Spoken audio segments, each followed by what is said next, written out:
Ya, halo teman-teman. Nah, di sini saya ingin memberi pengalaman kepada teman-teman atau berbagi kisah sedih saya, teman-teman ya, kisah sedih dimana pada tanggal 18 Desember kemarin 2020, di situ dimana kejadian saya kecelakaan bermotor. Nah, kecelakaan bermotor ini membuat tangan saya patah ya, patahnya bagian bonggol sini, bonggolnya terus lepas. Jadi sini di bagian bonggolnya ini, di bagian aksel sini sendiri lepas terus patah. Dan di bagian jari-jari saya ada juga yang patah, itu dua. Di jari manis satu itu saya jatuh itu bisa dibawa ke rumah sakit atau puskesmas ya. Itu saya dibawa ke puskesmas karena ada luka-luka sedikit di otot saya sini, kayak luka lecet itu. Nah, itu saya dibawa di sana. Nah, ketika saya sudah pulang dari puskesmas itu, saya lihat di video yang orang-orang videoin tuh, saya rupanya sadar tapi saya tidak ingat. Nanti saya bisa tunjukkan videonya ketika saya di puskesmas dan seperti apa keadaan saya waktu itu.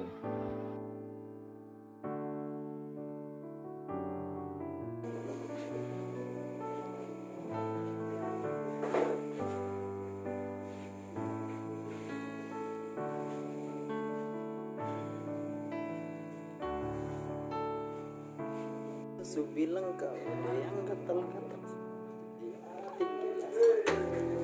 Kamu jantung. Di sini Pak Ari. Aduh. Kau pegang tangan itu.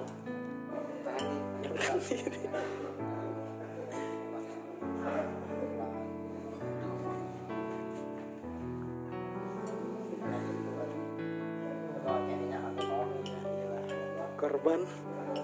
Interview. Bukan sakit pipinya. Iki bukan awal. Kayak aku kit me. Aku pada bangko mana? Kamu minta nomor lah ya.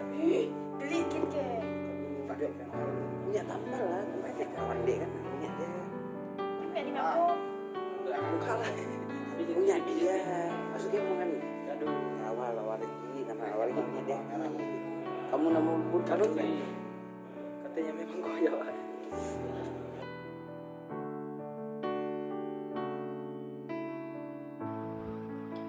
Nah, teman-teman, bagaimana proses penyembuhan tangan saya waktu itu ya, teman-teman. Jadi ketika saya dibawa ke rumah atau ke kampung saya, itu pertama saya itu berobat kampung. Kalau di sini berobat kampung ya biasanya, teman-teman, karena di sini kita kadang-kadang orang-orang sini meyakini orang kampung itu bisa mengobati yang namanya patah tulang. Itu kalau kita bahasa Indonesia kan cakal putung gitu ya, cakal putung. Nah, saya dibawa di situ, di rumah saya, di rumah bibi saya dirawat di situ. Nah, ketika saya dirawat di situ, tukang dukun kampungnya itu di sini dia kasih ramuan atau obatan itu dari bahan alami ya. Nah, bahan alami dicampur dengan arak, teman-teman, dicampur dengan arak. Nah, dicampur dengan arak ya, itu biasa tradisi orang Dayak ya, teman-teman. Orang Dayak biasanya seperti itu. Nah, saya juga nggak tahu waktu itu patahnya di mana, teman-teman. Cuman kata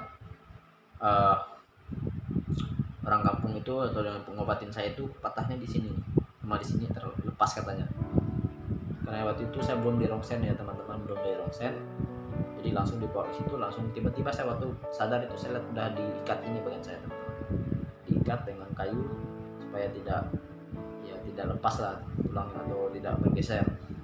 Tapi rupanya patahnya tuh, teman-teman, di sini, teman-teman. Di sini patah kecil terus lepas. Nah, itu ketika saya di rongsen, teman-teman. Ketika saya diobatin pakai ramuan itu 3 hari, saya terasa panas di sini, teman-teman. Di bagian otot saya terasa panas. kemudian berapa hari atau berapa minggu kemudian, yang seharusnya lengan saya ini sama jari-jari saya ini nggak ada luka-luka seperti itu teman-teman, luka bakar gitu. Tapi ketika pakai obat itu terasa panas dan kulit saya itu melepuh, terus luka-luka teman-teman di sebagian otot saya ini, luka-luka bakar seperti itu, lepas kulit matinya itu. Kemudian di lengan saya juga setelah pakai obat itu sama seperti yang di atas. Dari situ saya tidak tahu itu infeksi atau seperti apa, tapi yang saya yakini bahwa itu infeksi ya teman-teman, infeksi. Karena ya namanya kan ramuan kampung gitu kan ya, ramuan kampung pakainya pun ya beda sama medis lah, seperti itu kan, nggak bersih, nggak steril gitu kan. Ya namanya sudah terjadi, ya apa boleh buat teman-teman. Nah ketika udah muncul luka-luka itu, saya suruh orang tua saya berhenti untuk dikasih obat itu atau diikat sama obat itu teman, dikukup kalau bahasa kami, dipagar ya teman-teman, dikasih obat itu saya suruh berhenti, suruh minta perawat yang merawat saya. Terus om saya juga udah manggil perawat untuk merawat saya. Udah berapa hari itu perawat udah merawat saya teman-teman, jadi lukanya itu dirawat. Tapi nggak sampai situ teman-teman, nggak sampai situ. Saya ke rumah sakit dulu teman-teman, karena waktu itu kan belum di rongsen, jadi saya minta dia rongsen dulu ke om saya. Nah om saya pun ya kan, dan saya diantar ke rumah sakit di Kalimantan Barat, yaitu di Sampas. Di Sampas itu saya rongsen, kemudian kata dokternya, dokter umum, dia bilang di sininya ada yang patah terus lepas gitu. Dan dokternya menyarankan waktu itu dibawa ke dokter bedah, mungkin disarankan pada dokter bedah, mungkin ada tindakan dari dokter bedah seperti itu.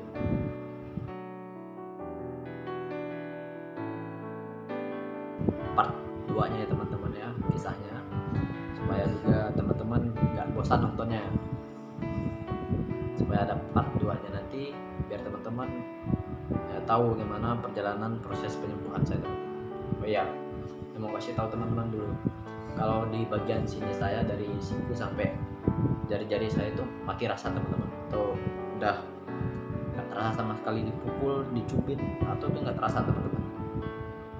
Nah kalau di bagian ototnya sini masih terasa kalau dipegang. Kalau di bagian sini udah nggak terasa, udah mati rasa. Nah itu nanti bisa saya ceritakan bagaimana kondisi sarafnya, bagaimana selanjutnya hingga saya di pen ya, hingga saya di pen nanti saya bisa ceritakan. Tapi mungkin saat ini saya cuma sampai sini, karena supaya teman-teman biar nggak bosan ya. Dan nanti mungkin teman-teman kalau ada pertanyaan bisa tulis di kolom komentar ya. Soalnya saya buat YouTube ini ya supaya saya nanti terus berkembang sampai dimana saya bisa berkreasi teman-teman. Jadi saya nggak mau diam aja ketika saya kayak gini. Saya ingin ada kreativitas yang saya buat. Ya saya rindu ketika saya udah sehat atau udah sehat semua badan saya teman-teman, karena saat ini saya sudah mengalami sakit sekali. Mungkin ada teman-teman saya juga yang sering telepon saya gimana keadaan saya seperti itu, jadi saya pernah ceritakan ya, cuman sekarang masih sakit saraf teman-teman. Sakit saraf itu bagian ujung jari saya. Jadi mohon dimaklumi kalau saya itu cepat capek teman-teman. Biasanya kadang jalan berapa jam aja, mungkin tidak bisa terlalu lama gitu.